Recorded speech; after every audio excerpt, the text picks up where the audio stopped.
Friends. ಇದು ಬಂದ್ಬಿಟ್ಟು ನಾನು ಹೇಳ್ದಂಗೆ ಯೂನಿಫಾರ್ಮ್ದು ಪಟೇಲ ಪ್ಯಾಂಟು. ಹೇಗೆ ಕಟ್ ಮಾಡೋದು ನೋಡೋಣ ಬನ್ನಿ. ನಾನು ಆಲ್ರೆಡಿ ಕಟಿಂಗ್ ಮಾಡೋಕ್ಕೆ ಹೋದೆ, ಅದು ಬಟ್ಟೆ ಕಮ್ಮಿ ಬಂತು, ಅದಕ್ಕೆ ಈ ಥರ ಮಾಡ್ತಾಯಿದ್ದೀನಿ.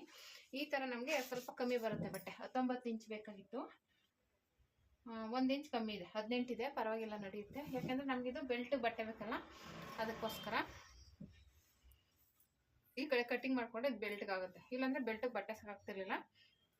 ಉದ್ದ ಬಂದ್ಬಿಟ್ಟು 31, ಇಲ್ಲಿ ಬರ್ದಿದ್ದೀನಿ ನೋಡಿ, 31 ಹಾಫ್ ಇಂಚ್ ಬಿಟ್ಟು ತೊಗೊಂಡಿದ್ದೀನಿ.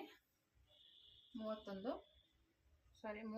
ಫುಲ್ಲು 31 ಇದೆ. ಇಲ್ಲಿ 2 ಇಂಚ್ ಎಕ್ಸ್ಟ್ರಾ ತೊಗೊಂಡಿದ್ದೀನಿ ನೋಡಿ. ಇಲ್ಲಿ 2 ಇಂಚ್ ಬೆಲ್ಟ್ಗೆ ಕೆಳಗಡೆ ಫೋಲ್ಡ್ ಮಾಡೋಕ್ಕೆ, ಆಯಿತಾ.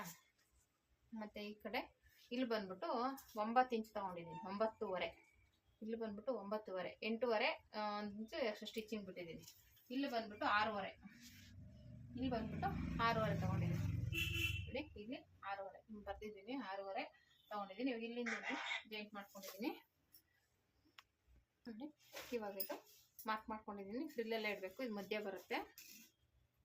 ಡಬಲ್ ಫೋಲ್ಡ್ ಮಾಡಿದ್ದೀನಿ. ಇದು 8.5 ಇದೆ, ಅಂದರೆ 9.5 ತೊಗೊಂಡಿದ್ದೀನಿ. ಇಲ್ಲಿ 31, ಇಲ್ಲಿ ಎಕ್ಸ್ಟ್ರಾ ಸ್ಟಿಚಿಂಗಿಗೆ ಬೆಲ್ಟ್ ಫೋಲ್ಡ್ ಮಾಡೋದು ಬಿಟ್ಟಿದ್ದೀನಿ. 6.5 ತೊಗೊಂಡಿದ್ದೀನಿ, ಸುತ್ತಾಗುತ್ತೆ ಇದಿಷ್ಟು. ಇವಾಗ ಇದು ಕಟ್ ಮಾಡ್ಕೊತೀನಿ. ಇದು ಬಂದ್ಬಿಟ್ಟು ಪಟೇಲ ಪ್ಯಾಂಟು. ಇದರಲ್ಲಿ ಬಟ್ಟೆ ಜಾಸ್ತಿ ಇದ್ದರೆ ಜಾಸ್ತಿ ಫ್ರಿಲ್ ಕೊಡ್ಬೋದು. ನಾನು ಅವರು ಏನು ಮೆಜರ್ಮೆಂಟ್ ಕೊಟ್ಟಿರೋ ಅಷ್ಟಕ್ಕೆ ತೊಗೊಂಡಿದ್ದೀನಿ.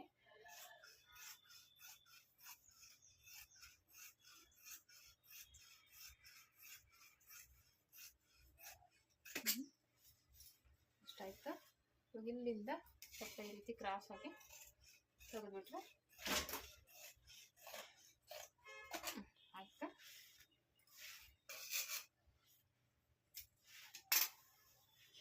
ಇದು ರೆಡಿ ಆಯಿತು. ಸೈಡ್ ಇಟ್ಬಿಟ್ಟು ಇವಾಗ ಇದು ಬೆಲ್ಟ್ಗೆ ರೆಡಿ ಮಾಡ್ಕೋಬೇಕು. ಮೇಲ್ಗಡೆಗೆ